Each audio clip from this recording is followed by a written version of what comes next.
Mesdames, Messieurs, chers participants, à vos rangs, grades, qualités et fonctions considérées.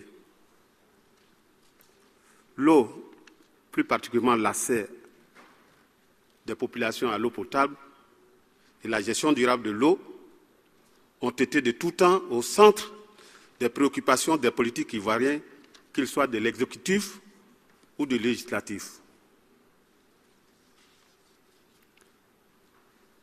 Au niveau de l'Assemblée, nous avions une commission en charge de la recherche, de la science, de la technologie et de l'environnement.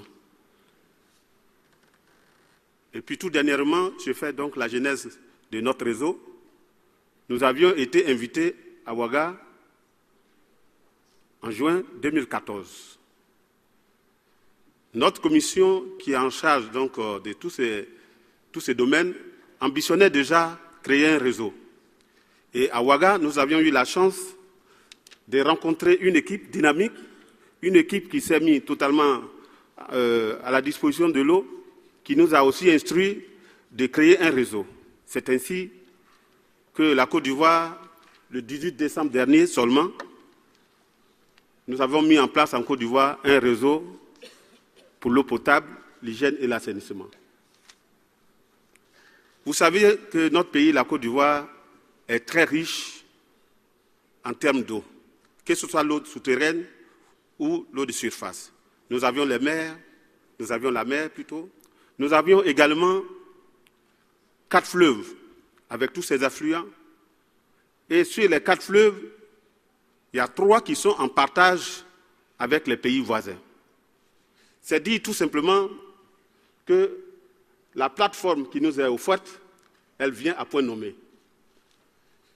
C'est au niveau de cette plateforme que nous pouvons juger, nous pouvons gérer les problèmes d'ordre juridique, nous pouvons gérer, harmoniser nos politiques, sinon ça va être difficile, ça serait des éternels conflits que nous allons gérer.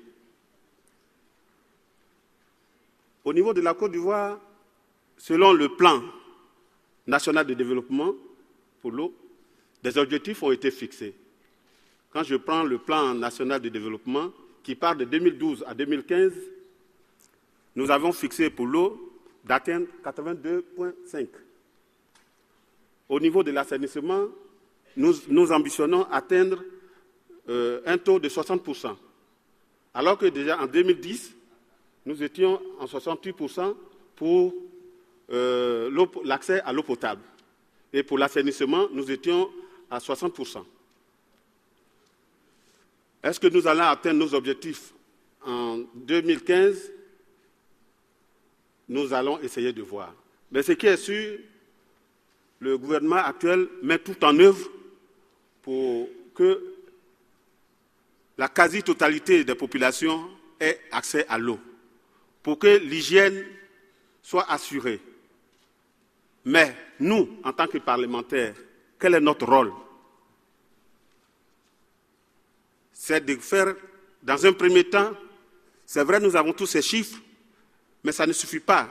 Est-ce que, quand on dit 68% des populations ont accès à l'eau, est-ce que c'est toutes les populations de la Côte d'Ivoire qui ont accès à l'eau? Est-ce que le programme qui a été fait, ce n'est pas seulement sur les grandes voies que les points d'eau ont été faits? C'est cela le réseau que nous venons de créer. Le réseau des parlementaires, nous souhaitons faire un état des lieux. Un état des lieux de toute la Côte d'Ivoire. Aller de région en région pour essayer de vérifier. Et ces résultats nous permettront d'aller vers les décideurs pour essayer de leur demander de faire au mieux, surtout pour la qualité de vie de nos populations. Et lorsque nous avions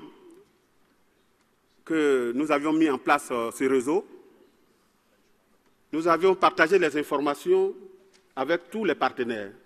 Dans un premier temps, en Côte d'Ivoire, hier on parlait du leadership de l'eau dans les ministères, mais en Côte d'Ivoire, il y a 21 ministères qui s'occupent de l'eau, qui sont impliqués dans la gestion de l'eau. C'est trop. Alors que hier, j'étais à un side event de la BAD où on souhaitait qu'il y ait au niveau de l'eau, qu'il y a une tutelle, un leadership au niveau de la tutelle de l'eau. Voilà. Et donc, en Côte d'Ivoire, c'est vrai, ce n'est pas tout le monde qui gère, mais il y a 21 ministères qui sont impliqués. En plus de ces 21 ministères, nous avons continué nos démarches. Nous sommes allés vers les représentations diplomatiques. Et ça convient bien avec, avec la plateforme qui est proposée. On ne peut pas travailler qu'en Côte d'Ivoire. Nous devons travailler avec tout le monde entier. Nous avons la mer, nous avons les fleuves qu'on partage, comme je vous l'ai dit, avec beaucoup d'autres pays. Donc c'est pour cela que nous avons fait toutes ces démarches. Et en plus, nous n'avons pas oublié les partenaires au développement. Parce qu'aujourd'hui, la mobilisation des ressources financières, surtout pour la quête de l'eau, ce n'est pas évident, ce n'est pas facile. Et donc, il faut associer tout le monde, il faut impliquer tout le monde. Et c'est ce que notre réseau veut se donner comme mission. Nous aurons besoin des moyens financiers, nous aurons besoin des experts, nous aurons besoin de toutes les compétences pour qu'on puisse avoir les vraies données.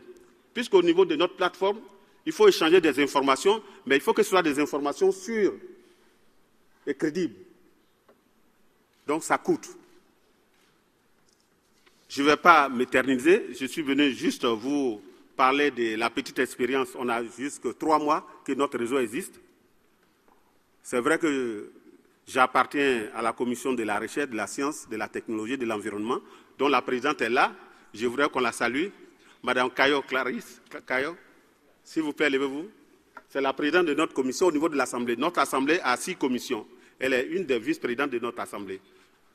En tout cas, je voudrais vraiment m'arrêter là. Je voudrais aussi vous dire qu'on a un plan d'action qui est disponible à tout moment. Et déjà qu'on va commencer à dérouler en commençant par l'état des lieux.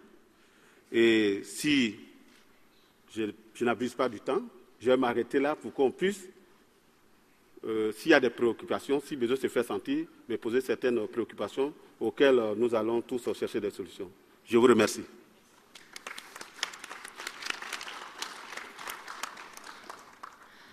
Thank you very much. And that concludes the Parliament.